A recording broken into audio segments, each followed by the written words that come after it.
জি, জি। আসিফ ভাই, আমি আরো ২ দিন আগে আপনার এখানে জয়েন করেছিলাম। পরে আপনার সাথে কথা হয়নি। আমি জানি না এর মধ্যে হচ্ছে আপনি এই বিষয়টা নিয়ে কথা বলে ফেলেছেন কিনা?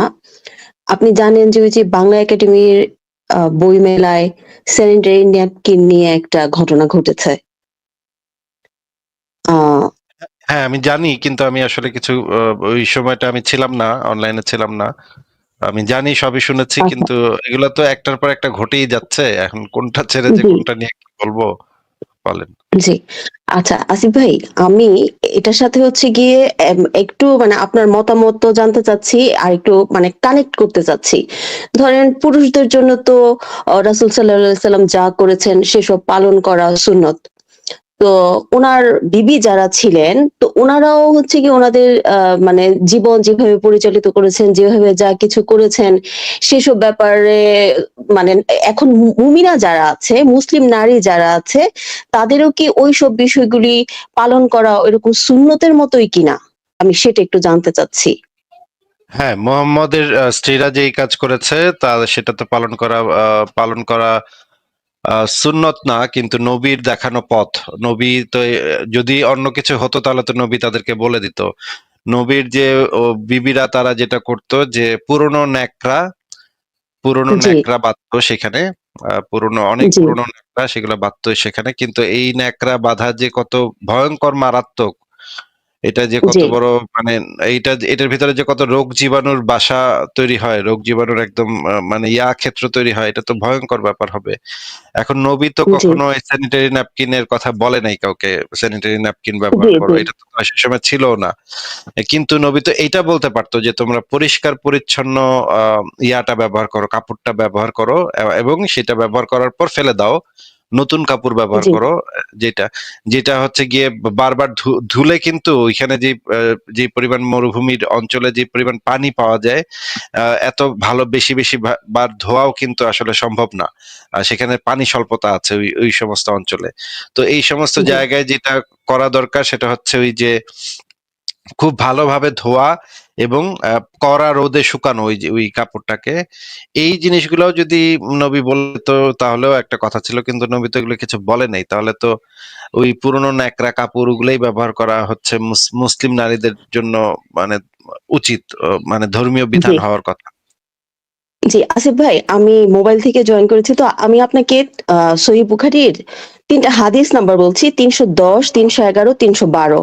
আপনি কাইন্ডলি যদি এখন লাইভে দেখাতে পারেন তাহলে একটু দেখাবেন, অথবা অন্য কোনো সময়ে আপনার যখন ইয়ে হয় আপনি একটু দেখাবেন। আর মানে আপনার যে একটা অস্ত্র ভান্ডার আছে সংশয়, সেটা তো যদি সম্ভব হয় এটা একটু যোগ করে নেবেন। এই ৩১০, ১১, ১২ তে দেওয়া আছে যে নবীর বিবিগণ এই হায়েজ চলাকালীন কিভাবে তারা মানে কাপড় ইউজ করতো।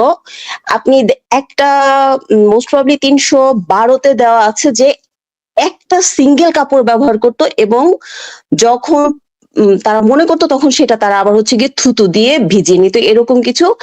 আর ৩১০ এর মধ্যে সম্ভবত বলা আছে এরকম যে তারা মানে ওনার বিবিদের একজন, হাদিস আয়েশা থেকে বর্ণিত, ওনার বিবিদের একজন হচ্ছে ওনার সাথে ইতিকাফে বসছে, তখন উনি মানে নবীজির বিবি ওনার নিচে একটা পাত্র রাখছে, যেইখানে মানে ব্লাড এবং হচ্ছে হলুদ রঙের ডিসচার্জ জমা হয়েছে। তো আপনি যদি সম্ভব হয় এটা নিয়ে একটু আলোচনা করবেন। আর আমি অ্যাকচুয়ালি বহুদিন ধরে হচ্ছে গিয়ে আপনার লাইভ শুনি, বহুদিন ধরে। তো আহ, যাই হোক, এই ঘটনাটার পর আমি মানে জয়েন করতে চেয়েছিলাম। তো অমিত ভাইয়ের সাথে আপনারা হচ্ছে গিয়ে আপনাদের প্রিভিয়াস লাইভ গুলিতে বলতেন যে নবীর বিবিদের হচ্ছে গিয়ে মানে এসটিডি ছিল কিনা। তো এইটা যদি আপনারা একটু ভালোভাবে যদি একটু ডিসকাস করতেন, যে নরমালি তো হচ্ছে গিয়ে আমরা কখনোই শুনি নাই যে হলুদ ডিসচার্জ কোনো মেয়েদের হচ্ছে নরমালি হচ্ছে গিয়ে কোনো হলুদ ডিসচার্জ হচ্ছে গিয়ে বের হচ্ছে বা এরকম কিছু। তো আপনি কাইন্ডলি এই ২ টা বিষয় নিয়ে যখন সুযোগ হবে একটু আলাপ করবেন। এটা হচ্ছে আপনার কাছে আচ্ছা, রিকোয়েস্ট। আমি আমি জি, এই হাদিসগুলো নিয়ে জি, আগে একবার কথা বলেছিলাম, অনেক দিন আগে একবার কথা বলেছিলাম, এই যে ন্যাকড়াটা ব্যবহার করতো সেই ন্যাকড়াগুলা কিরকম জি, থাকতো। আমি অলরেডি বের করে ফেলেছি। আপনি যদি চান তাহলে আমি এখনই বের করে হাদিসগুলো জি, দেখাতে জি, পারি। Please, please. এইখানে আমি যেটা, আপনি কি ইসলামিক ফাউন্ডেশনের বই থেকে বলছেন? নাম্বারটা কি ইসলামিক ফাউন্ডেশন থেকে নাকি? আসিফ আহ, ভাই, আন্তর্জাতিক নাম্বার সহিহ তাওহীদ পাবলিকেশনসে মনে হয় 310। আচ্ছা, তাহলে আমি ঠিক আছে, আন্তর্জাতিক নাম্বারটাই বের করছি তাহলে। তাহলে এইখানে হবে ইসলামিক ফাউন্ডেশনে হবে এটা। হ্যাঁ, আমি ঠিকই বের করেছি। এটা হচ্ছে আচ্ছা, এটা 312। দাঁড়ান, আর একটু যাই তাহলে। হ্যাঁ, এইটা 310। এখানে দেখা যাচ্ছে, এই হাদিসটাতে দেখা যাচ্ছে বুখারী শরীফের আহ আন্তর্জাতিক নাম্বার হচ্ছে 310। আয়েশা থেকে বর্ণিত, তিনি বলেন রাসূলুল্লাহ সাল্লাল্লাহু আলাইহি সাল্লামের সাথে তার কোনো একজন স্ত্রী ইতিকাফ করেছিলেন। তিনি রক্ত হলদে পানি বের হতে দেখতেন এবং তার নিচে একটি পাত্র বসিয়ে রাখতেন এবং সে অবস্থায় সালাত আদায় করতেন। মানে এটা তো খুবই ডিসগাস্টিং ব্যাপার যে একটা পাত্র দিয়ে রক্ত এবং হলুদ পানি আম, আহ, বের হতে দেখতেন এবং নিচে একটা পাত্র দিয়ে এটা নিতেন। এটা হচ্ছে বুখারী শরীফের 310। তা জি, এরপরের হাদিসটা আমরা দেখি। 311টাও জি। হ্যাঁ, 311টাও দেখি। এখানে বলছে যে উম্মুল মুমিনিনদের একজন ইস্তিহাজা অবস্থায় ইতিকাফ করেছিলেন। আচ্ছা, এর পরেরটাও তাহলে দেখি। এই কয়েকটা হাদিসই অনেক মানে খুব ভয়ঙ্কর ভয়ঙ্কর জিনিস আছে। এটাতে বলা আছে, আয়েশা থেকে বর্ণিত, তিনি বলেন আমাদের কারো একটির বেশি কাপড় ছিল না। তিনি হায়েজ অবস্থাতে ওই কাপড়খানাই ব্যবহার করতেন। তাতে রক্ত থুতু দিয়ে ভিজিয়ে নখ দিয়ে রগড়িয়ে নিতেন। মানে মানে জি, প্যাডে, মানে ওই যে তেনাতে, ওই ন্যাকড়াতে যেই মানে পিরিয়ডের রক্তটা বের হতো, সেই রক্তটা সে আবার আয়েশা আবার থুতু দিয়ে ভিজিয়ে নখ দিয়ে ঘষে ঘষে উঠাইতো। উঠায় তারপর আবার ওইটাই পড়তো।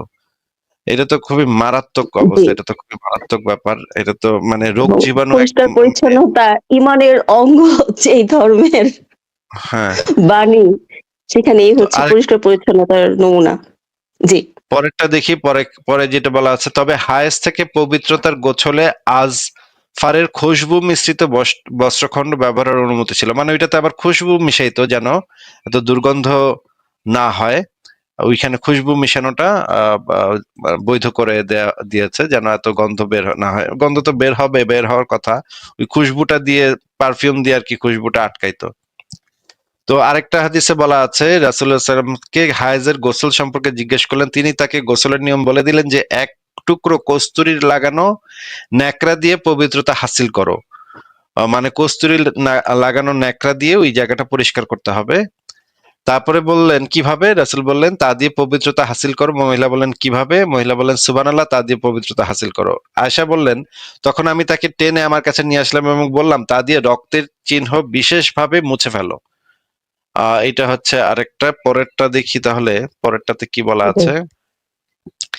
আয়েশা এক আনসারী মহিলা রাসূলকে জিজ্ঞেস করলো কিভাবে হায়েজের গোসল করব। তখন বলল এক টুকরো কস্তুরী যুক্ত ন্যাকড়া নাও এবং 3 বার ধুয়ে নাও। রাসূলুল্লাহ লজ্জাবশত অন্যদিকে মুখ ফিরিয়ে নিলেন। আয়েশা বললেন, এটা নিয়ে তো লজ্জার কিছু নাই, এটা তো একটা স্বাভাবিক শারীরিক প্রক্রিয়া। এটা নিয়ে এত লজ্জা শরমের কি আছে? এটা তো মানে আমি তো এটা বুঝি না যে এটা নিয়ে এত লজ্জার কি আছে। মোহাম্মদ এতই বা লজ্জা পাইতেছে কেন? এতগুলা বিয়ে করছে, এতগুলা বিয়ে করতে তার কোনো লজ্জা শরম নাই, এত দাসীর সাথে করতে তার লজ্জা শরম নাই। পিরিয়ডের এই যে আটা রক্ত কিভাবে পরিষ্কার করতে হবে, এইটা নিয়ে মোহাম্মদ এত লজ্জিত, খুবই মানে বলতে খুবই সে লজ্জা পাচ্ছে। কি লাজুক লতা একদম। পরেরটা জি, দেখি। আহ এইখানে বলা হচ্ছে হায়াত শুরু হয় এবং আরাফায় রাত পর্যন্ত তিনি পাক হননি। আয়েশা বললেন, ইয়া রাসূলুল্লাহ, আজ তো আরাফার দিন, আমি হজের সাথে উমরারও নিয়ত করেছি। নবী এই ইত্যাদি ইত্যাদি বলেন। এই হাদিসগুলাতেই মোটামুটি এই হায়েজের কাপড়, ওই একটা কাপড় ছিল, একটা কাপড় দিয়ে তারা ওই জিনিসগুলা করতো এবং এটা ধুয়ে ধুয়ে ব্যবহার করতো। এখানে যেহেতু পানির স্বল্পতা এবং রোগ জীবাণু তো একদম মানে ভয়ঙ্কর অবস্থায় হওয়ার কথা, খুবই খারাপ অবস্থা। এই হাদিসগুলা খুবই মানে ভয়ঙ্কর। জি। তো এই আর কি, তো এটা নিয়ে তো খুব চললো কয়েকদিন। হ্যাঁ, মানে বাংলা একাডেমির ওই যেই প্যাভিলিয়নটা ছিল সেটাকে তো কালো কাপড় দিয়ে এমন ভাবে ঢেকে দিয়েছিল, মনে হচ্ছিল যে কাবা ঘরটা মনে হয় এখানে তুলে নিয়ে এসে রাখা হয়েছে। এরকম আরকি। আচ্ছা আসিফ ভাই আরেকটা বিষয়, সেটা হচ্ছে যে বুঝলাম। আপনার আমি সংশয়ে আমি জি, বুঝলাম প্লিজ। না। তারা হচ্ছে গিয়ে শিশু বিবাহের জন্য মানে আন্দোলনে নামে। তারা নাকি শিশু বিবাহ করতে চায়, এইজন্য তারা আন্দোলনে নামে। এই সময় তো তাদের লজ্জা শরম দেখি না। এই সময় তো তাদের এত লজ্জা শরম কোথায় থাকে? এখানে দেখেন শিশু বিবাহের দাবিতে তারা সুন্নতি বাল্য বিবাহের বিরোধিতা, নবীজি ওনারই বিরোধিতা। এই আন্দোলন করতেছে শিশু বিবাহের জন্য। শিশু বিবাহের সময় তাদের এই লজ্জা শরমের কোনো বালাই থাকে না। শিশু বিবাহ তারা করতে চায়, কিন্তু পিরিয়ডের এক মানে প্যাডের একটা ছবি দিচ্ছে, ওইটাতে তাদের মানে লজ্জায় তাদের মাথা একদম কাটা যাচ্ছে। বিষয়টা তো মানে দাসীর সাথে করতে, মানে বিষয়টা যুদ্ধবন্দী নারীর সাথে করতে তাদের কোনো লজ্জা শরম নাই। তারা আবার ভিডিও করে, লাইভ করে বলে যে দাসীর সাথে করাটা কেন হালাল। এইটা নিয়ে লজ্জা শরম নাই কি, মানে প্যাড নিয়ে তাদের এত লজ্জা, বাপ রে বাপ, মানে বিরাট লাজুক তো এরা এক একজন। হ্যাঁ, বলেন আপনি। মানে তারা হয়তো মানে উত্তেজিত হয়ে যায়। মানে এটা যে হচ্ছে গিয়ে সাধারণ ব্যবহার্য একটা সামগ্রী, প্রয়োজনীয় একটা সামগ্রী, হ্যাঁ? এটা হয়তো বোঝে না। ওই মেয়েদের চুল দেখলে তারা যেমন উত্তেজিত হয়ে যায়, এই এই ধরনের মানে কোনো একটা প্যাকেট, কোনো একটা ছবি এগুলি দেখলেও মোস্ট প্রবাবলি তারা হচ্ছে গিয়ে তাদেরকে ধরে রাখতে পারে না আরকি। সেজন্যই হ্যাঁ, তারা মানে জি, এবং তারা বলে মেয়েদের আন্ডারগার্মেন্টস এরও নাকি পর্দা লাগবে, মানে মেয়েদের জামা কাপড় শুকাইতে জি, জি। দিলেও নাকি ওটারও পর্দা লাগবে, তাহলে জি, জি, ওইটা আরো পর্দা আলহামদুলিল্লাহ। লাগবে, আসিফ বাপরে ভাই, বাপ। অলরেডি একটা বই পাবলিশ করা হয়েছে যে মানে পর্দা কিভাবে করতে হবে, এবং সেই পর্দা যে বারান্দায় নারীরা যখন কাপড় শুকাতে দিবে তখন সেই কাপড়ের কিভাবে পর্দা করতে হবে, এইসব নিয়ম কানুন নিয়েও অলরেডি বই প্রকাশ করা হয়ে গেছে। কিন্তু ওই ছাদে তো পর্দাটা দেখে যদি কেউ উত্তেজিত হয়, যে মনে করেন পোশাক পর্দা আহ, তা দেখে যদি কেউ উত্তেজিত হয়, হ্যাঁ, তখন তো হ্যাঁ। ওইটারও যে একটা পর্দা লাগবে। পর্দার অভ্যন্তরে কি আছে এটা কল্পনা করেই তারা উত্তেজিত হয়ে যাবে। ইস, কি একটা অবস্থা। হ্যাঁ, বলেন। খুবই ভয়ংকর অবস্থা আসিফ ভাই, এটা আর আর ভাষায় প্রকাশ করার মতো না। আর কি, আর আমি আরেকটা কি যেন বলতে আরেকটা চাচ্ছিলেন, সেটা জি, বলেন। জি। আরেকটা বিষয় হচ্ছে গিয়ে যে আপনি সংশয় হচ্ছে যে নবী মোহাম্মদ কি সর্বকালের সর্বশ্রেষ্ঠ মানুষ ছিলেন? এই যে আপনার যে আর্টিকেলটা আছে, এখানে আপনি অনেক পয়েন্ট হচ্ছে গিয়ে দিয়েছেন। আমি আপনাকে অনুরোধ করব ওখানে আরেকটা পয়েন্ট দেওয়ার জন্য। সেটা হচ্ছে যে সূরা আলে ইমরানের আমি একটু কনফিউজড, ১৭১ অথবা ১৭৬ নম্বর একটা আয়াত আছে যেখানে হচ্ছে যে বদর যুদ্ধের পর গনিমতের মালগুলো যখন এনে রাখা হলো, ওখান থেকে একটা লাল চাদর চুরি হয়ে গেল। এবং সাহাবীরা বলছিল যে এই লাল ভেলভেটের চাদরটা মোস্ট প্রবাবলি রাসূল নিয়েছেন। তখন আল্লাহ পাক হচ্ছে গিয়ে এই আয়াতটা নাজিল করছেন যে তোমরা হচ্ছে গিয়ে নবীকে এটা হচ্ছে গিয়ে বলতে পারো না যে মালে গনিমত থেকে হচ্ছে গিয়ে সে এরকম মানে নবীজি নেয় নাই, এটা আল্লাহ পাক হচ্ছে গিয়ে সরাসরি বলে নাই। কিন্তু ওনার সাহাবীরা ওনার উপরে চুরির অপবাদ দিছিল। তো আপনি ওনার মাশাআল্লাহ অনেক গুণাবলী ওখানে দিয়ে রাখছেন। এই আয়াতটা যদি একটু সংযুক্ত করে দিতেন তাহলে মনে করেন যে ওনার সমস্ত গুণাবলী মানে পরিপূর্ণ হয়ে যেত আরকি।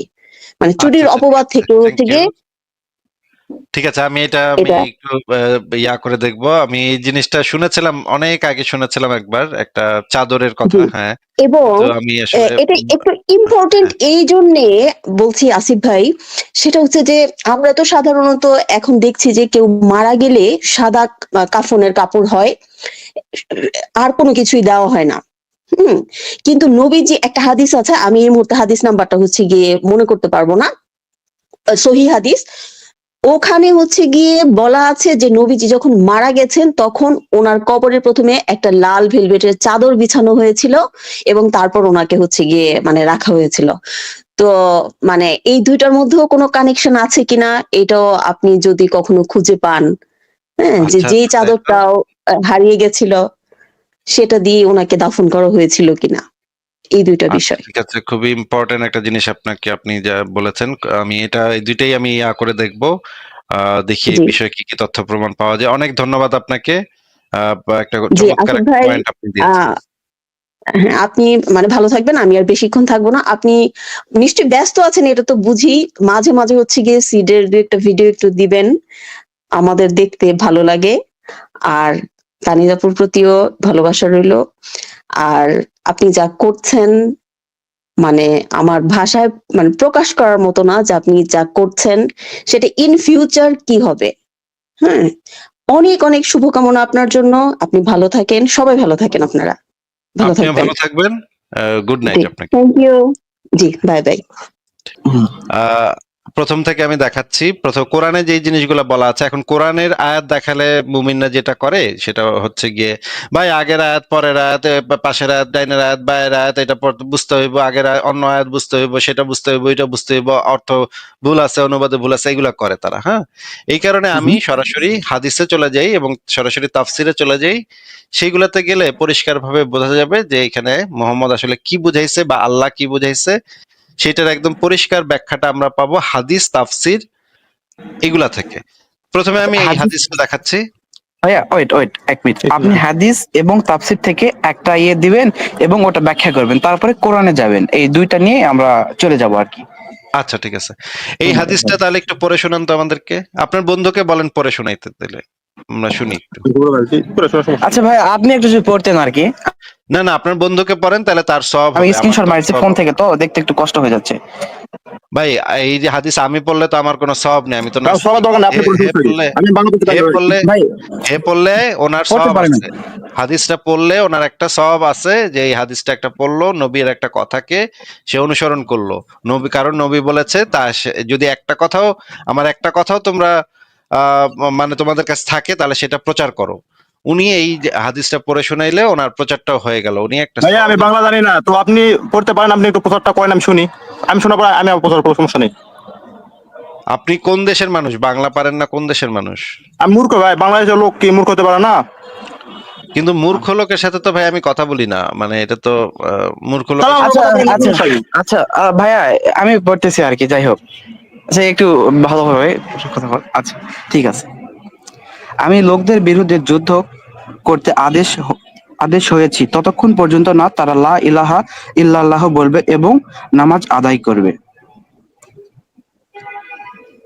26:08 আনাস ইবনু মালিক রাদিয়াল্লাহু আনহু থেকে বর্ণিত, তিনি বলেছেন, রসুল রাসূল সাল্লাল্লাহু আলাইহি ওয়াসাল্লাম বলেছেন, আমি লোকদের বিরুদ্ধে যুদ্ধ করার জন্য আদেশ করেছি ততক্ষণ পর্যন্ত না তারা সাক্ষ্য দিতেছে যে আল্লাহ তাআলা ব্যতীত আর কোনো প্রভু নেই এবং মুহাম্মদ আল্লাহ তাআলার বান্দা ও তার রসূল, এবং আমাদের কেবলামুখী হয়ে নামাজ আদায় করবে, আমাদের যাবতীয় পশু কি আমাদের জবেহকৃত পশু, আমাদের জবেহকৃত পশুর গোশত খাবে। আমাদের জবাইকৃত পশুর গোশত খাবে এবং আমাদের মতো নামাজ আদায় করবে, এবং তারা এগুলো করলে তাদের জান ও মালের রক্ষণ হস্তক্ষেপ। হস্তক্ষেপ করা আমাদের জন্য হারাম হয়ে যাবে। কিন্তু ইসলামের অধিকারের বিষয়টি ভিন্ন। মুসলিমের প্রাপ্য ও সুযোগ সুবিধা তারাও পাবে এবং মুসলিমদের উপর কি অপরত। ঠিক আছে, ঠিক আছে, এই হাদিসটার একটু মানেটা, অর্থটা আমাদেরকে একটু বলেন তো, এই যে যেটা বললেন এটার অর্থটা কি? এটার অর্থ এখানে হচ্ছে বোঝাচ্ছে আর কি, যে আর কি আপনি যদি একটু বলতেন আর কি, আমি তো বলছি আর কি, আপনি যদি একটু বলতেন আপনি তো, তাহলে আপনারা তো যদি এইটুকু না বোঝেন, এই হাদিসটা একটা পড়ার পরে যদি কিছু না বোঝেন, তাহলে তো ভাই আপনাদের সাথে কথা বলা, আলোচনা করাটা তো একটা মুশকিলের ব্যাপার হয়ে যাবে। একটু কষ্ট আমি করে আমাদেরকে বলেন যে এই হাদিসটা পড়ে আপনি কি বুঝলেন, এখানে কি বলা আছে, কি বুঝাইছে এখানে? এই হাদিসে যতক্ষণ পর্যন্ত লোকদের বিরুদ্ধে যুদ্ধ করতে আদেশ করছে ততক্ষণ পর্যন্ত যারা ইসলাম ধর্ম আর কি লা ইলাহা ইল্লাল্লাহ বলবেন আর কি, তাদের আচ্ছা, বিরুদ্ধে তার যুদ্ধ মানে বা হত্যা করার করেছি আর কি। আচ্ছা আচ্ছা, তখন যদি তারা ইসলাম কবুল করে তখন তাদের জান এবং মালে হস্তক্ষেপ করা হারাম হয়ে যাবে, কিন্তু যদি তারা না জি করে তাহলে তো হালাল হবে নাকি? হ্যাঁ। আচ্ছা, এর পরের হাদিসটা আমরা পড়ি, সুনান তিরমিজি শরীফের 2607 নম্বর হাদিস। এখানেও একই কথা বলা, যতক্ষণ পর্যন্ত মানুষ, মানে সব মানুষ, পৃথিবীর সকল মানুষ লা ইলাহা ইল্লাল্লাহ না বলবে, ততক্ষণ পর্যন্ত তাদের বিরুদ্ধে কিতাল করতে আমি আদেশ প্রাপ্ত হয়েছি। আপনারা কি জানেন কিতাল অর্থ কি? কিতাল অর্থ আর কি হত্যা আর কি, গলা কেটে দেওয়া আর কি, কতল। আচ্ছা, হ্যাঁ ঠিকই বলেছেন, কতল ঠিকই থেকে বলেছেন। হ্যাঁ, মানে মানুষরা যদি লা ইলাহা ইল্লাল্লাহ না বলে ততক্ষণ পর্যন্ত তাদের বিরুদ্ধে কিতাল করতে হবে, যতক্ষণ না তারা লা ইলাহা ইল্লাল্লাহ বলতেছে, মানে ইসলাম কবুল করতেছে। যদি সেটা তারা করে তাইলে তখন তারা বাঁচতে পারবে, কিন্তু যদি সেটা না বলে তাহলে তাদেরকে মেরে ফেলতে হবে। এই হাদিসের ভিতরে বলা আছে আবু বকর যখন খলিফা নির্বাচিত হন আরবের কিছু লোক কাফির হয়ে যায়। ওমর ইবনুল খাত্তাব আবু বকরকে বললেন, আপনি এদের বিরুদ্ধে কিভাবে অস্ত্র ধারণ করবেন? অথচ রাসূলুল্লাহ সাল্লাল্লাহু আলাইহি সাল্লাম বলেছেন, মানে এই এরপরের কথাটুকু রাসূলুল্লাহর কথা, মানুষ যে পর্যন্ত না আল্লাহ তাআলা ব্যতীত আর কোনো প্রভু নেই এ কথার স্বীকৃতি দিবে সেই পর্যন্ত আমি তাদের বিরুদ্ধে যুদ্ধ করতে আদিষ্ট হয়েছি। আর যে ব্যক্তি বলল আল্লাহ ব্যতীত কোনো প্রভু নেই সে আমার থেকে তার মাল ও রক্ত মানে জীবন নিরাপদ করে নিল। এই কথাটা হচ্ছে নবী মুহাম্মদের কথা। নবী মুহাম্মদ সরাসরি খুবই পরিষ্কারভাবে হুকুম দিয়েছে যে যতক্ষণ পর্যন্ত না একটা মানুষও অবশিষ্ট থাকবে যে লা ইলাহা ইল্লাল্লাহ না বলবে, ততক্ষণ পর্যন্ত তাদের বিরুদ্ধে কিতাল করতে আমি আদিষ্ট হয়েছি। এবং এই হুকুমটা নবী মুহাম্মদের পরে, নবী মুহাম্মদের মরার পরে যখন আবু বকর খলিফা হয়েছে, সেই আবু বকরও এই হুকুমটা পালন করেছে। এইটা এইখানেই এই হাদিসের ভিতরে দেখা যাচ্ছে যে আবু বকরও এই হুকুম ফলো করে কাফেরদের বিরুদ্ধে যুদ্ধ করেছে। মুহাম্মদ নিজেও করেছে, আবু বকর নিজেও করেছে, মানে এইটা মুসলিম উম্মার জন্য প্রযোজ্য। এই হাদিসটা সমস্ত মুসলিম উম্মার জন্য প্রযোজ্য। ঠিক আছে, আমরা পরের হাদিসটা দেখি। এবার আমরা একটা তাফসির থেকে দেখি তাফসির গ্রন্থে কি বলা আছে। এটা হচ্ছে আল্লামা ইবনে কাসিরের তাফসির। তাফসির ইবনে কাসির সেটা হচ্ছে সারা পৃথিবীতে সবচেয়ে বিখ্যাত তাফসির গ্রন্থ। এই তাফসির গ্রন্থে লেখা আছে উক্ত আয়াতাংশ দ্বারা প্রমাণিত। আপনারা কি দেখতে পাচ্ছেন ভাই? জি জি জি, শুনতেছি, একদম ক্লিয়ার। কন্টিনিউ এখানে করেন। লেখা আছে, এখানে লেখা আছে উক্ত আয়াতাংশ দ্বারা প্রমাণিত হয় যে কাফিরগণ যতদিন কুফরি ত্যাগ করিয়া ফরজ কার্যসমূহ পালন না করিবে ততদিন তোমরা তাহাদের বিরুদ্ধে যুদ্ধ করিবে এবং তাহাদিগকে হত্যা করিবে। এখানে আল্লাহ তাআলা সালাত ও যাকাতকে উল্লেখ করিয়া সকল ফরজ কার্যসমূহের প্রতি ইঙ্গিত করিয়াছেন।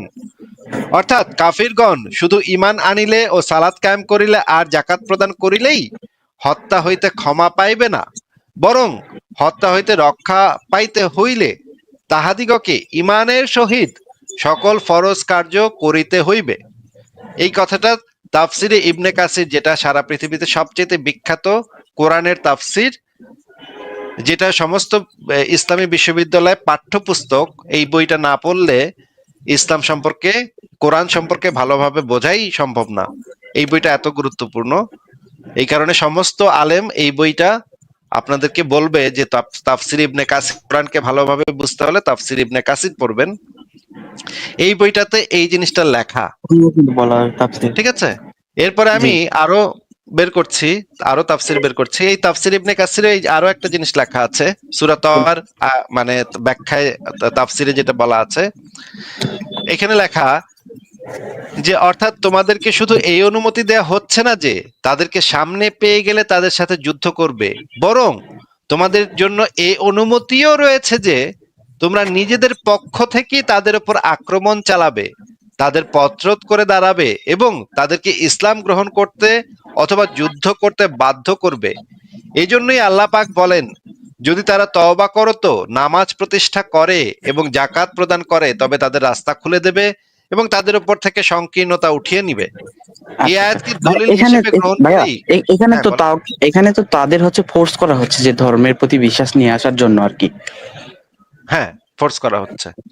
এই আয়াতটিকে দলিল হিসেবে গ্রহণ করেই আবু বকর যাকাত অস্বীকারীদের বিরুদ্ধে যুদ্ধ ঘোষণা করেছিলেন। যুদ্ধ করা এই শর্তে হারাম যে তারা ইসলামের মধ্যে দাখিল হয়ে যাবে এবং ইসলামের অবশ্য করণীয় কাজগুলো পালন করবে। নিচে আরো বলা আছে, সহিহ বুখারী ও সহিহ মুসলিমে ইবনে ওমর হতে বর্ণিত আছে যে রাসূলুল্লাহ বলেছেন, আমি এই মর্মে আদিষ্ট হয়েছি যে আমি লোকেদের বিরুদ্ধে যুদ্ধ করতে থাকবো যে পর্যন্ত না তারা সাক্ষ্য প্রদান করে যে আল্লাহ ছাড়া কেউ উপাস্য নেই এবং মুহাম্মদ আল্লাহর রাসূল, এবং সালাত প্রতিষ্ঠা করে এবং যাকাত দেয়। আব্দুল্লাহ ইবনে মাসুদ বলেন, তোমাদেরকে সালাত প্রতিষ্ঠিত করার এবং যাকাত প্রদান করার নির্দেশ দেওয়া হয়েছে, সুতরাং যে ব্যক্তি যাকাত দিবে না তার সালাতও হবে না। এই জিনিসটা বলা আছে তাফসির ইবনে কাসিরে। এবার আমরা দলিল দেখি। এটা আছে আহকামুল কোরআন। এখন যেটা আপনাকে দেখাচ্ছি সেই দলিলটা হচ্ছে আহকামুল কোরআন গ্রন্থ থেকে দেখাচ্ছি। আহকামুল কোরআনটা হচ্ছে একটা তাফসির গ্রন্থ। ওখানে আছে, আচ্ছা স্ক্রিন চেঞ্জ হয়েছে, হ্যাঁ ওকে। সারা পৃথিবীতে এটাও একটা অত্যন্ত গ্রহণযোগ্য তাফসির গ্রন্থ। এখানে বলা হচ্ছে কেউ যদি প্রশ্ন তোলেন তাহলে আরবের যে মুশরিকদের বিরুদ্ধে যুদ্ধ করার জন্য রাসূল করিম আদেশ করেছেন এবং তাদের নিকট থেকে ইসলাম অথবা তরবারি ছাড়া আর কিছুই গ্রহণ করা হবে না বলে ঘোষণা করেছেন, তার অর্থ তো এই যে তাদেরকে দিন গ্রহণে বাধ্য করাই হলো। আর জানা আছে যে দিন ইসলামে প্রবেশ করতে যে লোক বাধ্য হবে সে প্রকৃত মুসলিম নয়। তাহলে আরবের মুশরিকদের সেজন্য বাধ্য করার কারণটা কি? এখানে জবাবটা দেয়া হচ্ছে। জবাবে এই আলেম বলতেছে, জবাবে বলা যাবে তাদেরকে ইসলাম প্রকাশ করতে বাধ্য করা হবে আকীদা হিসেবে ইসলামের প্রতি বিশ্বাসী বানানোর জন্য নয়, কেননা জোর করে কারো মনেই বিশ্বাস সৃষ্টি করা যায় না। এই জন্য নবী বলেছেন, আমি তোমার লোকেদের বিরুদ্ধে যুদ্ধ করতে আদিষ্ট হয়েছি যতক্ষণ না তারা লা ইলাহা ইল্লাল্লাহ বলবে। তা যদি তারা বলে তাহলে তাদের রক্ত ও ধনমালকে আমাদের থেকে রক্ষা করতে পারলো। নবী করিম জানিয়ে দেন যে কাফিরদের বিরুদ্ধে যুদ্ধ কেবলমাত্র ইসলামের প্রকাশের জন্য, তারা অন্তর্মুখে জাহির করুক যে তারা আল্লাহর প্রতি অনুগত। মানে এখানে যেটা বোঝানো হচ্ছে যে তারা মুখে বললে হবে যে ইসলামে আসছি, তেলেই হবে। মনে মনে তারা ইসলাম গ্রহণ করলো নাকি করলো না, মনে মনে আসলে বিশ্বাসী মুসলিম হইলো কি হইলো না, এইটা তো আল্লাহ বুঝবে। কিন্তু তাদেরকে বাধ্য করে চাপাতি দিয়ে তরবারি দিয়ে জোর করে বলতে হবে তাদের যে আমরা ইসলাম কবুল করলাম, এইটা বলতে হবে, নইলে তাদেরকে মাইরা ফেলতে হবে। এইটাই এখানে বলা হচ্ছে। আচ্ছা ভাই, আপনারা কি এখানে বুঝতে তাহলে পারছেন? হ্যাঁ আমি শুনতে পাচ্ছি, বুঝতে পারছি। এখানে তাহলে মানে জানতে হবে আর মানতে হবে। এখানে মানে স্পষ্ট বোঝা গেল যে কোনো প্রকার কোনো প্রশ্ন করা যাবে না আর কি। না, প্রশ্ন করা যাবে হচ্ছে গিয়ে ধরেন আপনার কিছু মানে মাসালাগত কিছু সমস্যা আছে, যে ধরেন আপনি আপনার দ্বিতীয় বিয়ে করবেন, দ্বিতীয় বিয়ে করার সময় প্রথম বিবির অনুমতি নিতে হবে না নাকি নিতে হবে না, এই ধরনের প্রশ্ন আপনি করতে পারবেন। কিন্তু আল্লাহ এবং তার রাসূল যেটা বলে দিছে সেই বিষয়ে কখনো কোনো প্রশ্ন করতে পারবেন না। এই বিষয়ে শুধু শুনবেন আর মানবেন। আচ্ছা, মানে এই এই এই কথাটা মানে নির্দিষ্ট কোনো আয়াতে বলা আছে কোরআনের? হ্যাঁ, নির্দিষ্ট আয়াতে তো বলা আছে। মানে এই আয়াত তো আমি মানে এটা তো আমরা বহুবার দেখিয়েছি। আচ্ছা, একজন আলেমের মুখে থেকে শুনি যে এই আয়াতটা এই আয়াতে কি, একটা আয়াতে আছে, আয়াতে কি বলা আছে সেটা আমরা একজন ইসের মুখের থেকে শুনি। কোরআনে বলা আছে যে শুনলাম এবং শোনার সাথে সাথে মানতে হবে এবং অক্ষরে অক্ষরে মানতে হবে। এটা কোরআনেও বা বলা আছে, স্ক্রিন দেখে হাদিসেও ফেলেন। বলা আছে। হ্যাঁ, আমি দিচ্ছি 1 সেকেন্ড আচ্ছা দিচ্ছি। আচ্ছা আচ্ছা। আহ, বের করছি, আমি বের করে দিচ্ছি। আহ, তাহলে কোরআন থেকে এভিডেন্স দেওয়া হলো, হাদিস থেকে এভিডেন্স দেওয়া হলো, মানছো? আচ্ছা ঠিক আছে। না, কোরআন থেকে এখনো আমি ওই যে আক্রমণাত্মক জিহাদের এভিডেন্স দেই নেই, এটা দিব একটু পরে, এটা একটু পরে দিচ্ছি। আগে এই মুমিন কাকে বলে সেটা আমরা একটু দেখে নিই। ইবনে কাসির এরা তো কোরআনের যে অর্থটা বোঝানোর জন্য বা কোরআনের আলোকে কিন্তু এই বিষয়টা বইটা কিন্তু লেখা হয়েছে। তাফসির তো এটাই তাফসির আমি ইবনে বললাম আর কাসির কি। হচ্ছে সারা পৃথিবীতে সবচেয়ে বিখ্যাত তাফসির গ্রন্থ। এটা মানে সবচেয়ে শ্রেষ্ঠ গুলার ভিতরে একটা, শ্রেষ্ঠ তাফসির গুলার ভিতরে একটা। আচ্ছা, আমরা এই এই এই হুজুরের কথাটা একটু শুনি। ইনি বাংলাদেশের একজন প্রখ্যাত হুজুর, মুফতি ইব্রাহিম নাম ওনার। শোনেন। আল্লাহ বলেছেন যালিকা বিআন্নাহুম কারিহু মা নাযালাল্লাহু ফাআহবাতা আমালুহুম। আল্লাহর নাযিলকৃত বিধানকে তারা ঘৃণা করেছে, মেনে নিতে সংকোচ করেছে, এই জন্য তাদের সমস্ত আমল আল্লাহ বাতিল করে দিয়েছেন, পুরো দিন বাতিল। ওমাই ইয়াকফুর বিল ঈমানি ফাকাদ হাবাতা আমালু, সূরা মাইদার 5 নম্বর আয়াতে আল্লাহ বলেছেন ঈমানের সাথে যে কুফরি করবে তার এই সমস্ত আমল বরবাদ হয়ে যাবে। ইসলামের কোন জিনিস মানতে সামান্য সংকোচ করলে ঈমান বরবাদ, কোনো সংকোচ থাকতে পারবে না। এই সংকোচে আল্লাহর দিন মানতে হবে, সামি'না ওয়া আতা'না, শুনলাম আর মানলাম, আর কোনো কথা নেই। নবীজি বলেছেন ইন্নামাল মুমিনু কাল জামালিল আনিফ হাইসু মা কিদান কাদ, মুমিন হলো নাকে রশি লাগানো উটের মতো, যেখানে বাঁধবে ওখানে থাকবে, কারণ মুখ না দিলে তো নাকের মধ্যে ব্যথা লাগবে। নবীজি বলেছেন ইন্নামাল মুমিনু কাল জামালিল আনিফ হাইসু মা কিদান কাদ, মুমিন হলো নাকে রশি লাগানো উটের মতো, যেখানে বাঁধবে ওখানে থাকবে, কারণ মুখ না দিলে তো নাকের মধ্যে ব্যথা লাগবে। আচ্ছা, আমরা একটা ভিডিওতে দেখলাম এই মুফতি ইব্রাহিম কি বললো। এইবার আমরা এই যে আমাদের যে আহমদুল্লাহ সাহেব আছে, আহমদুল্লাহ সাহেবের বক্তব্যটা শুনি এখানে। তার রাসূলের কথা বললে সঙ্গে সঙ্গে মাথা নত করে ফেলা, মুখ ফিরায় না নেওয়া। কোরআন হাদিসের কথা শুনলে, আল্লাহ এবং তার রাসূলের কথা বললে ওখান থেকে কি না নেওয়া, মুখ ফিরায়া না নেওয়া। আল্লাহ তাআলা বলেন আতিউল্লাহ ওয়া রাসূলা, তোমরা আল্লাহ এবং তার রাসূলের আনুগত্য করো। ফাইন তাওয়াল্লাউ, যদি তোমরা আল্লাহ এবং তার রাসূলের কথা থেকে মুখ ফিরায় নাও, ফাইন্নাল্লাহা লা ইউহিব্বুল কাফিরিন। সূরা আলে ইমরানে আয়াত আল্লাহ তাআলা আমাদেরকে বুঝাইলেন, বললেন যে আল্লাহ এবং তার রাসূল এর আনুগত্য করতে হবে। আমরা যদি শুনি যে এই জিনিসটা কোরআনে অথবা হাদিসে আছে, সঙ্গে সঙ্গে ওখানে মাথা নত করে দিতে হবে। অনেক সময় হয় কোরআন হাদিসের কথা বললে আমরা বলি কি, আরে রাখ রাখ তো কোরআন হাদিস, নাউজুবিল্লাহ, এরকম বলি না অনেক সময়। এটা কাফেরের কাজ। এটা কার কাজ? আল্লাহ তাআলা সেজন্য বলেছেন, এই আয়াতের মধ্যে আল্লাহ তাআলা বলছেন যে আল্লাহ তাআলা এই ধরনের কোরআন হাদিসকে ডাইরেক্ট অস্বীকার করে এরকম মানুষকে আল্লাহ তাআলা পছন্দ করেন না। এগুলো কোনো কোনো ক্ষেত্রে কাফের হয়ে যায়, মানুষ ইসলাম থেকে বলতে খারিজ হয়ে যায়। অতএব আল্লাহর অপ্রিয় কাজের ভিতরে এইটা 10 নম্বর কাজ, যে আল্লাহ এবং তার রাসূলের কথা শুনলেন, সঙ্গে সঙ্গে কি করতে হবে? মাথা নত করে ফেলতে হবে, ব্যাস। আল্লাহ বলছেন, ও তাহলে আর কোনো কথা নাই। রাসূল বলছেন, খালাস, আর কোনো কথা নাই। আরে রাখ রাখ, কত হাদিস শুনছি, তোর হাদিস। মাথা বেশি করে যখন গরম গরম থাকে তখন আমরা এরকম বলি। এরকম করাটা উচিত না। আল্লাহ তাআলা আমাদের হেফাজত। আচ্ছা, আপনারা কি শুনতে পেয়েছেন এই হুজুর কি বললো? জি, ভাই এটার আয়াত নাম্বার কি বলতে পারবেন? হ্যাঁ, আয়াত নাম সূরা মাইদার 5 নম্বর আয়াতের কথা তো মুফতি ইব্রাহিম বললো, এবং হাদিস হচ্ছে গিয়ে সুনান ইবনে মাজাতে 43 নম্বর হাদিস। হাদিসটা কি দেখবেন আপনারা? না না ভাইয়া, এটা একটু সূরা মাইদা মাইদা কত নম্বর আয়াত বললেন? 5 নম্বর আয়াত, এবং এটার তাফসীর সহ পড়বেন, শুধু আচ্ছা। আয়াতটা পড়বেন না, আচ্ছা, বুঝতে পারছি। তাফসীর সহ পড়বেন। হাদিস নাম্বার হাদিস নাম্বার হচ্ছে সুনান ইবনে মাজা 43 নম্বর হাদিস। হাদিসটা দেখায় দিচ্ছে, অসুবিধা নেই, দেখেন এখানে এই যে আচ্ছা ভাই, দেখা দেবেন না অত, মানে ঘুমাইবো তো, কালকে সকালে ফ্লাইট আছে, তো আপনি না, আমাদের হাদিস লাইভে নাম্বার- আমাদের লাইভে আমরা মুখে মুখে কিছু বলি না, আমরা দেখায় দেই, দেখায় তারপর আমরা বলি। এই যে সুনানে ইবনে মাজা 43 নম্বর হাদিস, হাদিসে লেখা আছে, মুমিন ব্যক্তি হচ্ছে নাসারন্ধ্রে, মানে নাকে দড়ি লাগানো উটের মতো, লাগাম ধরে যেদিকে তাকে টানা হয় সেদিকেই যেতে বাধ্য হয়। মানে হচ্ছে একজন মুমিনের হইতে হবে নাকে দড়ি বাঁধা উটের মতো, মানে কোনো বোধ বুদ্ধিহীন, কোনো নিজস্ব কোনো জ্ঞান বুদ্ধি ছাড়া, আপনারা যেমন উঠরে যেরকম দড়ি বাইন্দা রাখলে দড়ি এরকম বয়ে থাকে, আবার ডাইন দিকে টানলে ডাইন দিকে যায়, বাম দিকে টানলে বাম দিকে যায়। মুমিনের হইতে হবে এই রকমের উটের মতো, বলদ, মানে বলদের মতো, গাধার মতো, যারে ওখানে বাইন্দা রাখলে ওখানেই বাইন্দা থাকবে, আর ডাইন দিকে টানলে ডাইন দিকে যাবো, বাম দিকে টানলে বাম দিকে যাবো। বুঝছেন? ওই 15 থেকে আমি একটা হাত লিখবো, তাহলে হয়ে যাবে, বাস। আচ্ছা, এটা হচ্ছে হাদিস থেকে যেহেতু একটা দিলেন, এর আগেকার যে টপিক দিয়ে আসলো,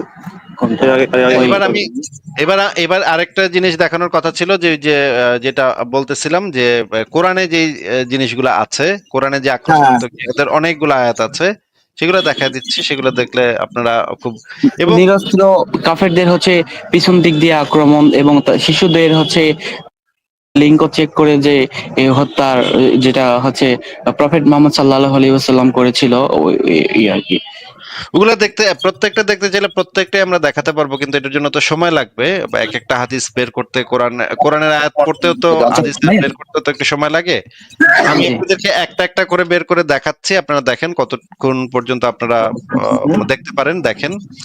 প্রথমে আমরা, এবং একই সাথে মানে আপনাদের কাছে যেটা বলবো সেটা হচ্ছে, আগে এই জিনিসটা বলে নিই, কোরআনে 3টা আয়াত আছে, 3টা আয়াতকে বলা হয় যে কোরআনে 3টা ভালো ভালো আয়াত আছে, মুসলিমদের মধ্যে থেকে বলা হয়। একটা আয়াত হচ্ছে গিয়ে যার যার দিন তার তার, এরকম একটা আয়াত আছে, এবং আরেকটা আয়াত আছে যে তাদের ধর্ম তাদের, আমাদের ধর্ম আমাদের, এরকম একটা আয়াত আছে। এগুলো তো আপনারা শুনেছেন, তাই না? হ্যাঁ বলেন। এই যে আয়াতগুলা ভালো ভালো, যে আয়াতগুলা, যে 3টা ভালো আয়াত আছে, সেই 3টা ভালো আয়াত কিন্তু মানসুখ হয়ে গেছে। আপনারা কি জানেন যে মানসুখ কাকে বলে? না। মানসুখ মানে হচ্ছে এই আয়াতগুলার কার্যকারিতা রহিত হয়ে গেছে, মানে এই আয়াতগুলা আর ইসলামে প্রযোজ্য না। সেই নাসেখ এবং মানসুখ বুঝতে হইলে আপনাদের আরো সময় লাগবে। আপনারা আমার কাছে আসতে পারেন, আমি আপনাদেরকে সেই প্রত্যেকটা জিনিস আস্তে আস্তে বুঝাই দিতে পারবো। কিন্তু আপাতত আপনাদেরকে এটা বলে রাখলাম যে কোরআনের যে যার যার দিন তার তার, তোমাদের দিন তোমাদের, আমাদের দিন আমাদের, এই আয়াতগুলা মানসুখ হয়ে গেছে। আপনারা যদি এইটা নিয়ে আলোচনা করতে চান আরেকদিন এসেন, কথা বলবো। আপাতত আমি আপনাদেরকে এই আয়াতগুলা দেখাচ্ছি। কোরআনে সূরা তাওবাতে যেটা বলা আছে, প্রথমে আমরা সূরা তাওবার 5 নম্বর আয়াতটা পড়ি। আপনারা কি দেখতে পাচ্ছেন সূরা তাওবার 5 নম্বর আয়াত?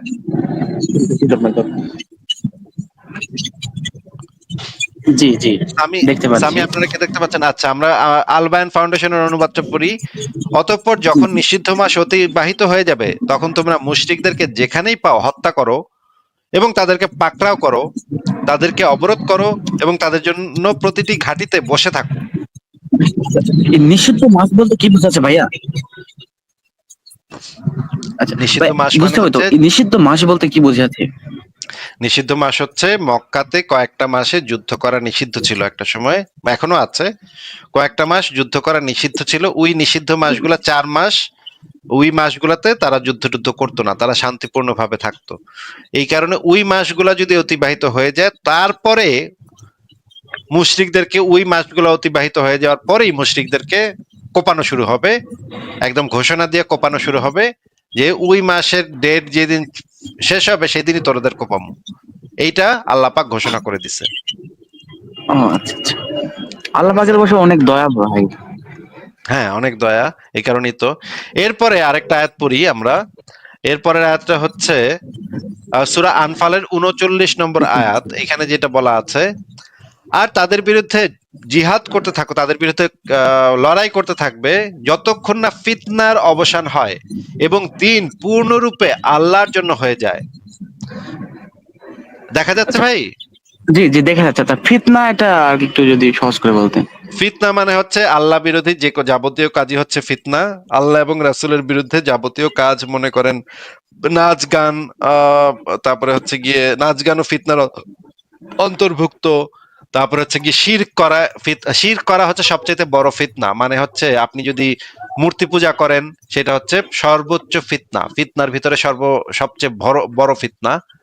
যদি আপনি ফিতনা করেন তাইলে, যদি আপনি শিরক করেন তাহলে আপনার বিরুদ্ধে ততক্ষণ লড়াই করতে হবে যতক্ষণ না এই ফিতনা মানে আপনার শিরকটা অবসান হয়।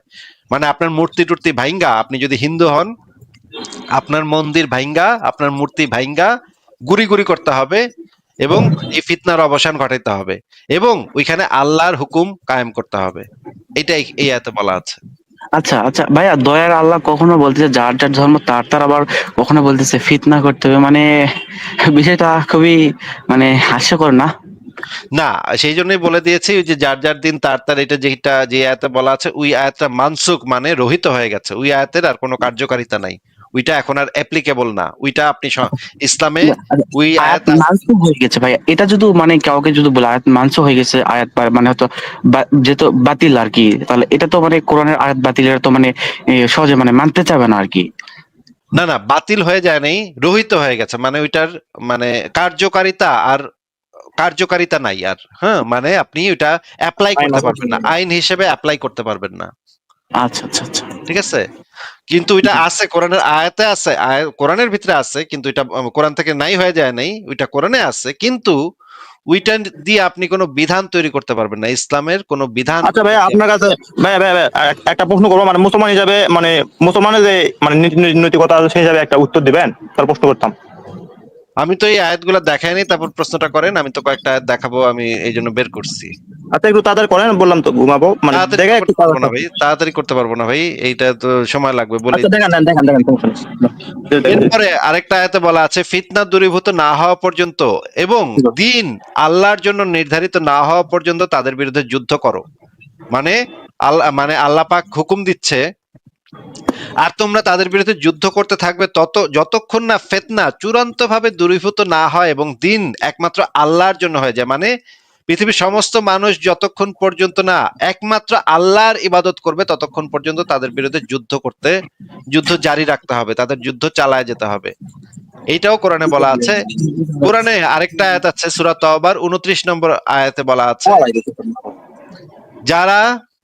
যাদেরকে কিতাব দেয়া হয়েছে তাদের মধ্যে থেকে যারা আল্লাহর প্রতি ঈমান আনে না এবং শেষ দিবসের প্রতিও না, আর আল্লাহ তার রাসূল যা হারাম করেছে তাকে হারাম গণ্য করে না, আর সত্য দিনকে নিজেদের দিন হিসেবে গ্রহণ করে না, তাদের বিরুদ্ধে যুদ্ধ করো যে পর্যন্ত না তারা বশ্যতা সহকারে স্বেচ্ছায় ট্যাক্স দেয়। আরেক জায়গায় বলা আছে, অধীনতা স্বীকার করে প্রজারূপে জিজিয়া দিতে স্বীকার করে। মানে এখানে বলা হচ্ছে আহলে কিতাবদের কথা, হচ্ছে ইহুদি বা খ্রিস্টান, এদের কাছ থেকে আপনি এদেরকে অপমান কইরা তাদের থেকে ট্যাক্স নিবেন, কিন্তু তাদেরকে আপনি একেবারে মাইরা ফেলবেন না, তাদেরকে বাঁচায় রাখবেন। ভাই এটা চাঁদা বলতে হবে আর কি, বলেন। হ্যাঁ, চাঁদা আপনি বলতে পারেন, তাদেরকে আপনি বাঁচায় রাখতে পারেন, কিন্তু তাদেরকে একেবারে মাইরা ফেলতে একটু মানে না করছে, একেবারে মাইরা ফেলেন না, তাদের থেকে টাকা টোকা নিয়ে আপনারা তাদেরকে বাইচা থাকার অধিকারটা দিয়েন, এইটা বলছে। কিন্তু অপমান করবেন, করার সময় অপমান করতে হবে, তাদেরকে অপমান করে করবেন আপনারা এই কাজগুলা। এরপরে বলা আছে, আরো বলা আছে যে তাদের জন্য জান্নাত রয়েছে, তারা আল্লাহর পথে যুদ্ধ করে, যাতে তারা কখনো হত্যা করে এবং কখনো নিহত হয়, মানে কখনো তারা মারে কখনো তারা মরে, এই এদের জন্য আল্লাহর পক্ষ থেকে জান্নাত রয়েছে। আপনি যদি মারেন এবং মরেন, কোরআনে যেটা বলা আছে, অতএব তারা মারে ও মরে, হ্যাঁ, এই যে দেখেন, অতএব তারা মারে ও মরে, মানে আল্লাহর রাস্তায় আপনি মারবেন এবং মরবেন, তাদেরকেও মারবেন, আপনি নিজেও মরতে পারেন, আপনি মরলে আপনার জন্য জান্নাত রয়েছে, জান্নাতে আপনার জন্য 72টা হুরপরি আছে, সেই হুরপরিদের সাথে আপনারা সেক্স করবেন, এবং সেই হুরপরিদের অনেক উঁচা উঁচা স্তন থাকবে। আল্লাহ পাক এবং তার নবী এই লোভ দেখাইছে মানুষকে যে আপনি যদি আল্লাহর রাস্তায় জিহাদ করতে গিয়া মরেন, তাহলে জান্নাতে গিয়া হুর পাইবেন, হুরের সাথে সেক্স করতে পারবেন, হুরের সাথে কোপাকুপি করতে পারবেন, লাগালাগি করতে পারবেন আর কি, হ্যাঁ, মজা আসছে থাকবেন আর কি, সারাদিন ধরে খালি লাগাইবেন আর লাগাইবেন, লাগাইবেন আর লাগাইবেন, হ্যাঁ। এই লোভ দেখাইছে আল্লাহর নবী মুসলিমদেরকে যে এই মানে কাফের মারতে পারলে, কাফের মারার জন্য জিহাদ করতে গেলে আপনারা এইগুলা পাইবেন। তো এই আপনারা কি 72 হুরের যে লোভ দেখাইছে নবী এবং আল্লাহ, এই জিনিস সেইগুলা কি আপনারা দেখবেন? না ভাইয়া, এটা দেখান, দেখার পর আমি একটা প্রশ্ন করবো, তারপর ঘুমিয়ে যাবো। আচ্ছা ঠিক আছে, তাহলে পরের আয়াতটা দেখি একটু। হে মুমিনগণ, যে কাফির তোমাদের নিকটবর্তী তাদের বিরুদ্ধে যুদ্ধ করো, মানে আপনি যুদ্ধটা শুরু করবেন নিকটবর্তী কাফেরদেরকে দিয়ে। আরেকটা অনুবাদে বলা আছে, তোমরা তোমাদের নিকটবর্তী কাফেরদের বিরুদ্ধে যুদ্ধ করো, মানে আপনার কাছাকাছি যেটা কাফের আছে তার সাথে আগে শুরু করবেন, এরপরে আস্তে আস্তে দূরের দিকে যাইবেন, মানে শুরুটা করবেন আর কি কাছাকাছি কাফের। ছোটখাটো দিয়ে আর কি, ছোট থেকে যেতে হবে আর কি। আর আশেপাশে আশেপাশে যেটা পাইবেন এটি পাইবেন আগে, পরে পরেরটি পরে, পরে আর কি, পরেরটি পরে আইব। হ্যাঁ ঠিক আছে, এবার আপনি প্রশ্নটা করেন। ভাইয়া আপনি যেভাবে বলতেছেন, আমার তো মোমেন বন্ধু তো আমাকে কখন কতল করে দেয় বলা যায় না আর কি। আচ্ছা নেক্সট। হ্যাঁ প্রশ্ন করেন, আপনার যে প্রশ্ন ছিল বলেন। আচ্ছা, মনে করেন যে একটা মুসলমান নিজ ইচ্ছায় জানে শুনে মনে করেন যে একটা শিরক করছে, তো সেই শিরক করার পরে মনে করেন যে তওবা করবে, মানে তখন সে জানছিল যে তওবা করলে সকল পাপ মাপ, তো মানে যে শিরক করছে বা মনে করেন জারুটনা করেছে, এরকম কোনো কিছু করছে, তো পরে কি মনে করছে তওবা করলে সে কি মাপ পাবে কিনা? ভাই আপনার প্রশ্নটা তো আপনার করা উচিত একজন ইসলামিক আলেমের কাছ থেকে, আমি তো নাস্তিক, আমি তো এটা তো আপনি না, আপনার তো জ্ঞান আছে ভালো, ওই জন্য মানে বললাম আর কি, যদি না বলেন তো সমস্যা নেই, ওই জন্য বললাম। আমি উত্তর দিতে পারবো, কিন্তু ভাই আমি তো এই উত্তর দিতে আমি জানি উত্তর কি আমি জানি, উত্তর আমি আপনাকে দিতেও পারি,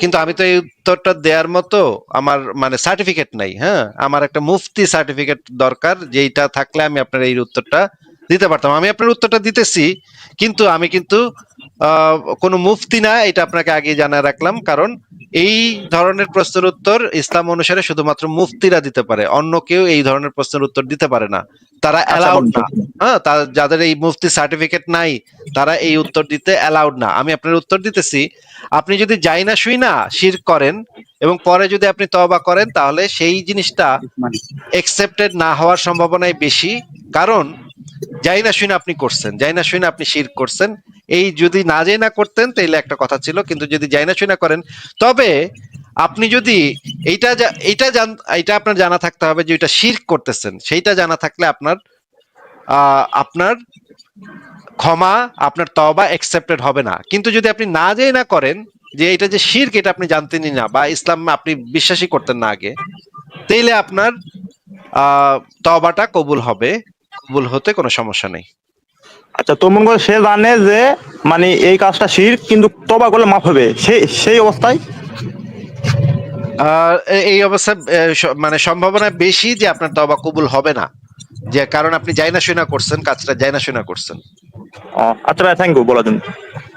ঠিক আছে, এখন আমার এই যে ছোট্ট মনে করেন ক্ষুদ্র নাস্তিক ভাইয়ের কথা বলেন। হ্যালো। আচ্ছা হ্যাঁ বলেন। জি ধন্যবাদ ভাইয়া এতক্ষণ সময় দেওয়ার জন্য। তো ডক্টর উইলিয়াম ক্যাম্বেল যে যে একটা মানে বললো যে দেখলাম আর কি, মানে যে আরবের যে সময় 1400 বছর আগে যেই মনে করেন যেটা আর কি যে শব্দটা ছিল, এইটা মানে এখনকার সময় সেটা মানে ভিন্ন আর কি, So, এই বিষয়ে মানে যে অনেকে এটা শর্ট ফিল্ম বানিয়ে কোন শব্দ? মানে আরবের 1400 বছর আগে যে শব্দটা, যে কোনো একটা শব্দ দ্বারা একটা বস্তুকে বোঝানো হতো আর কি, বোঝানো হতো, কিন্তু ওইটা নাকি হচ্ছে চেঞ্জ হয়ে। তো ভাই এই জন্যই তো ভাই আমরা সবসময় আলাপের সময়, আলোচনার সময় সবসময় হাদিস এবং তাফসির, যে তাফসিরে মুহাম্মদ এবং তার সাহাবীরা কি বলে গেছে, কোন বিষয় কি বলে গেছে, সেইগুলা নিয়ে আসি। যে দলিলগুলা দেখায় আমরা কথা বলি। আমাদের লাইভ আপনি যদি দেখে থাকেন তাহলে দেখবেন জি জি, যে সব হ্যাঁ হ্যাঁ, আমি তাফসির, আমি দেখছি। মুহাম্মদের সাহাবীরা কি বলছে, মুহাম্মদের মানে তাবেঈনরা কি বলছে, সেগুলা নিয়ে আসি। তা এই কারণেই তো আমরা এটা করি ভাই, তাইলে তো আর কোনো সমস্যা থাকলো না। শব্দ কি চেঞ্জ হয়েছে না অর্থ চেঞ্জ হয়েছে সেগুলো দিয়ে তো আর সমস্যা থাকলো না, কারণ আমরা তো নিয়ে আসতেছি আর্লি সোর্স গুলাই নিয়ে আসতেছি।